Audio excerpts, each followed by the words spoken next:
దోస్తులు ఈ ఆలుగడ్డలు అయితే పొట్టి అయితే అయిపోయింది. ఇప్పుడు నీళ్ళలో మంచిగా కడుక్కుందాం ఇక చలో. దోస్తులు ఈ రోజు ఈ ఆలుగడ్డల కోసం ఈ స్పెషల్ గా ఈ ఒక ఐటమ్ అయితే ఆన్లైన్ లో బుక్ చేసుకున్నా. ఇప్పుడు ఈ ఆలుగడ్డ అయితే ఇది పెట్టుకొని కడిగేసుకున్నాం ఇక చలో. దోస్తులు మన ఆలుగడ్డలు అయితే చిన్న కడిగేసుకుంటే అయితే అయిపోయింది. దోస్తులు మన నీళ్ళు అయితే చల్చలు మసులుతున్నాయి. ఇప్పుడు ఈ ఆలుగడ్డలు కడిగేసుకున్న ముక్కలు అయితే అలిగేసుకున్నాం ఇక చలో.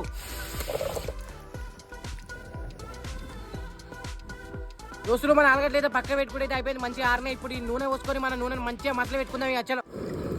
దోస్తులు నూనె అయితే కాగింది. ఇప్పుడు ఇవి కడిగేసుకున్న ఆలుగడ్డల ముక్కలు తీసుకొని నూనెలు వేసుకుందాం ఇక చలో.